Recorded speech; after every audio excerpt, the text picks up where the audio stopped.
வாழ்த்துக்கள் மேம்.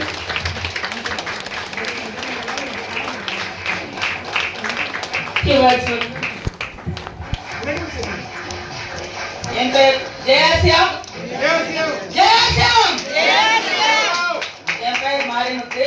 நான் ஆசிரியராக இருந்தேன். இந்த ஆசிரியம்குள்ள வந்து சில வருடங்கள் ஆயிடுச்சு. ஆனா டெடிகேஷனா பண்ண ஆரம்பிச்சது பாத்தீங்கன்னா கடந்த மே மாசத்துல தான் நான் ஸ்டார்ட் பண்ணேன் என்னோட பிசினஸ், என்னுடைய கரியரை. அதுல இவ்வளோ குறுகிய காலத்துல இந்த மேடையில என்ன நிக்கிறதுக்கு வாய்ப்பு கொடுத்த கடவுளுக்கு இந்த நேரத்தில் நன்றி சொல்றேன். என்னோட அப்ளைன் மிஸ்டர் ரவி சார் இந்த நெக்ஸரா பண்றதுக்கு, உடான் பண்றதுக்கு எனக்கு ஃபுல் சப்போர்ட்டிவ் அண்ட் மோட்டிவேஷன் அப்படின்னு சொன்னா சங்கீதா தான். வேற யாரையும் நான் சொல்ல முடியாது. உபேந்திர யாத்திரால மட்டும்தான் எனக்கு சங்கீதா மேம், கவிதா மேம்லாம் அறிமுகமானாங்க.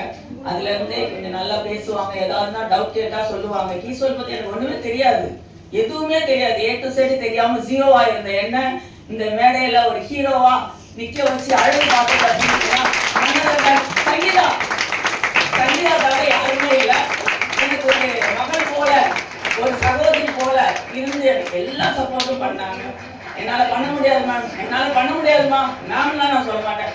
என்னால பண்ண முடியாது கண்ணா அப்படின்னு சொன்னேன். உங்களால முடியும், உங்களால முடியும் அப்படின்னு சொல்லி மோட்டிவேட் பண்ணி ஒவ்வொரு ப்ராடக்ட் பத்தி டீடைல் சொல்லி எனக்கு விளக்கம் கொடுத்து இப்படி பண்ணணும், சேல் பண்ணணும் அப்படின்னு சொல்லி ஒவ்வொரு நிமிஷத்துலயும் எனக்கு சப்போர்ட்டிவா இருந்தது சங்கீதா மேடம், ஜெயக்குமார் சார். அவங்களுக்கு நேரத்தில் நன்றி சொல்றேன்.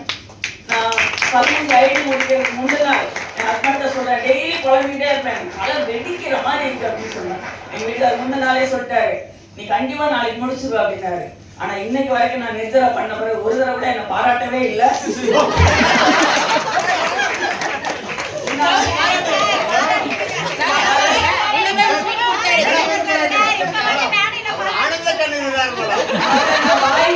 கேட்டப்ப சொன்னாரு, நான் நேத்தே சொல்லிட்டேன் நீ ஜெயிச்சிருவேன்னு சொல்லி.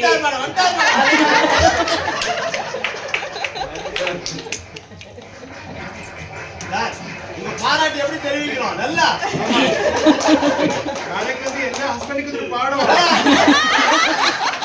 யாராவது பாராட்டு சொல்லாம இருப்பீங்க. இதுல ஆரம்பிச்சதுல இருந்து கிட்டத்தட்ட ஒரு மாசம் புலம்பிக்கிட்டே தான் இருப்பாப்ல. 15 பேர் சேர்க்கணும், 15 பேர் நாளை சேர்த்துருவோம், நாளை சேர்த்து நான் சேர்த்துறேன் கடைசி வரைக்கும். ஆனா ஒரு பொண்ணு கூட நான் சேர்த்துருவேன். ஆனா சொல்லிக்கிட்டே இருந்தாங்க. ஆனா ரவா சேர்ந்தது இல்லாம நான் பிகினரா இருந்தவன என்ன ஸ்டார்டர் ஆகிட்டேன்.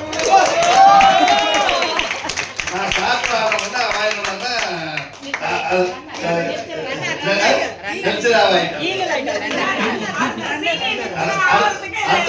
அடுத்த ஜீனியர் நஜிரா இதே மாதிரி சப்போர்ட் ஆயிருப்போம் ஃபுல்லா. அதாவது நம்ம சொல்லணும், அதாவது செய்யறோமோ செய்யலையா முடிச்சிருவேன் அப்படின்னு சொல்லுங்க. அவ்வளவுதான், செய்யறோமோ செய்யலையா அவ்வளவுதான் வேலை. நான்லாம் கொடுத்தா எதுவும் செய்யலாம் மாட்டேன். கிட்டத்தட்ட எங்களுக்கு வந்து 42 வருஷம் ஆச்சு கல்யாணம் ஆகி. செஞ்சதுல இருந்து அதுக்கு வாங்கிடுவோம், யாரும் வாங்கி தர மாட்டேன்.